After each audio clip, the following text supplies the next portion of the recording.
let me just say too, it's a real honor to be here at Yonsei. This is such a great institution, has a great reputation. Sadly, I've been to Yonsei now many times as ambassador just to the medical school over and over again, but I digress. Before I get started, I just kind of wanted to see a little bit about the audience, just where everybody's from. Can I just have people who Korean nationals, Korean citizens, can you just raise your hand? All right, good. How about Americans? Oh, interesting. How about people from other countries? Wow. Wow, it's great. Well, this is really a great opportunity. Let's see here. On President Park's decision not to go to Moscow. Again, first of all, this is a decision for the Korean government, and they have to weigh the pros and cons of going to it. I think from our standpoint, the United States, I think where we get concerned about what Moscow is doing is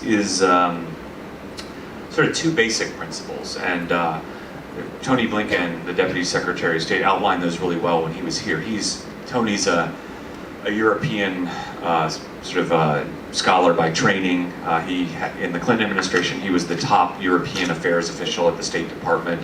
So he's very much more well versed on this issue than I am. So I'm just going to try to paraphrase what he said. But essentially, there's two issues at stake here that we really have problems with in terms of the United States. The first issue is the principle of a big country pushing around a little country, right? In Russia, Ukraine, right? That is the principal cause right now in terms of our concerns with Moscow. It's their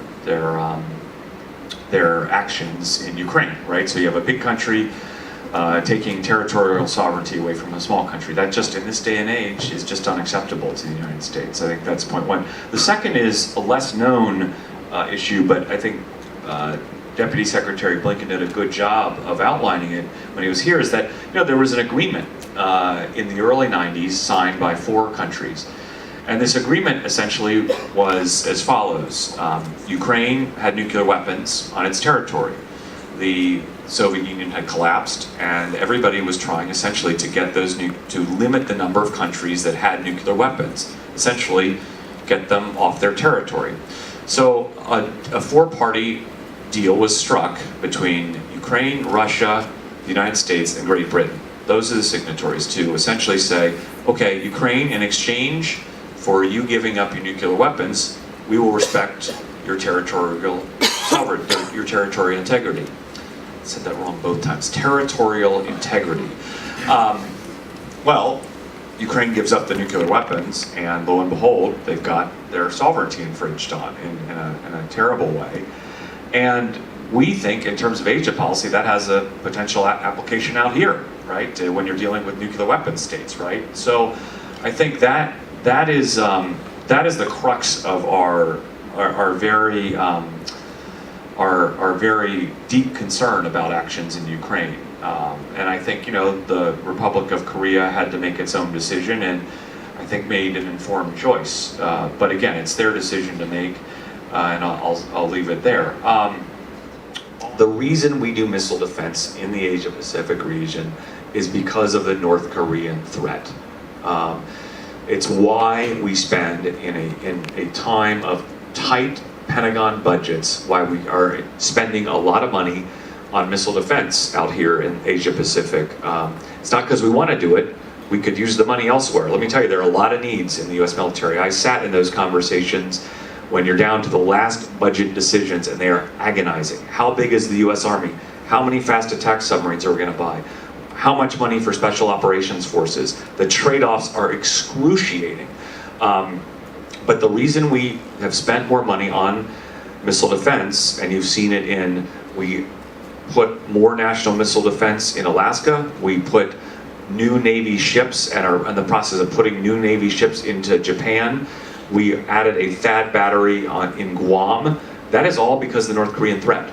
And we're very worried about the North Korean threat and their capabilities and what they can do to our allies, U.S. troops, and the U.S. homeland. And so what we're trying to do is work with China and others to roll back that threat. And our most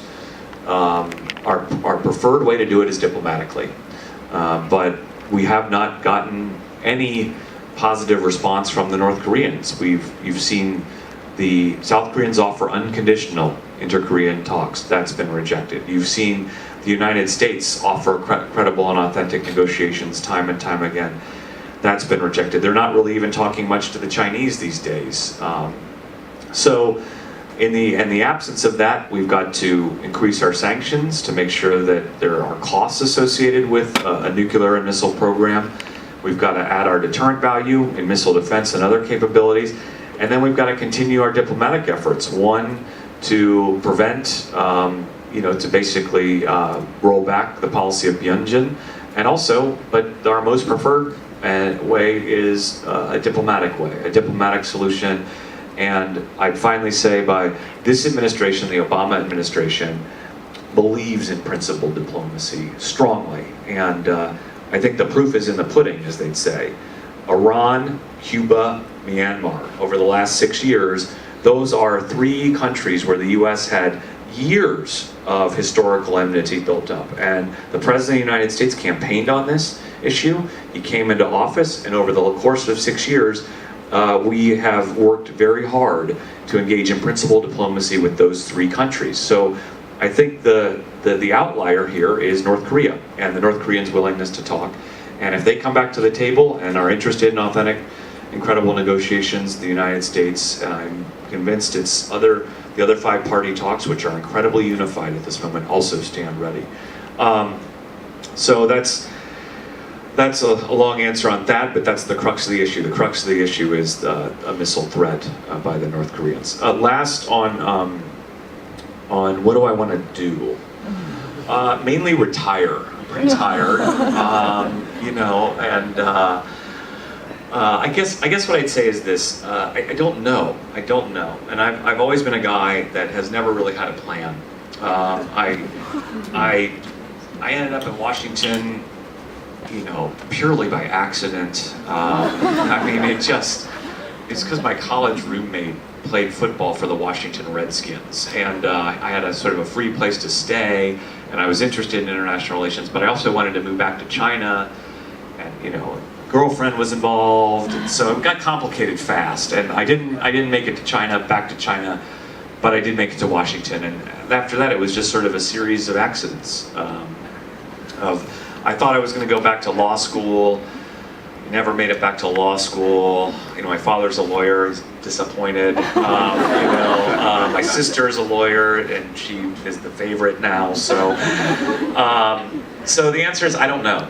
I just don't know. I will say that. Look, my wife's career, believe it or not, is the one that's actually more successful.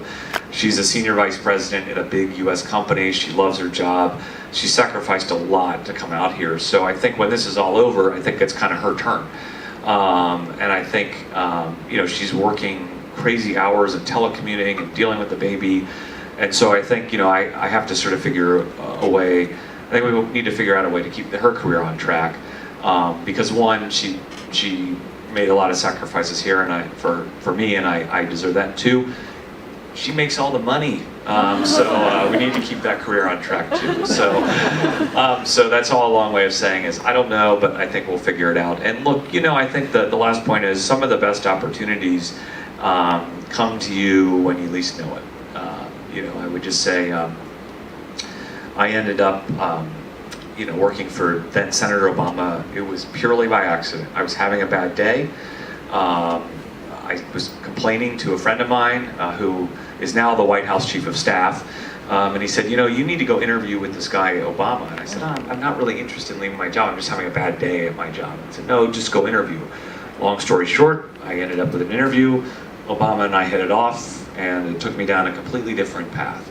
And then, the military thing was completely sort of by happenstance too. I kind of wanted to go back. I'm from a military family, wanted to go to officer candidate school. I was kind of getting older. I was getting to that decision point, and this way of joining the reserves that was a little easier came along, and I was sort of minding my own business when a guy who was an intelligence officer with SEAL Team 1 came through to interview for a civilian job, And I kind of said, well, you're interested in my job, and I'm interested in your job. How do we make this work? And there's a trade here, and that's how I ended up in Iraq and Afghanistan. And you know, the best job I ever had was with the SEAL teams.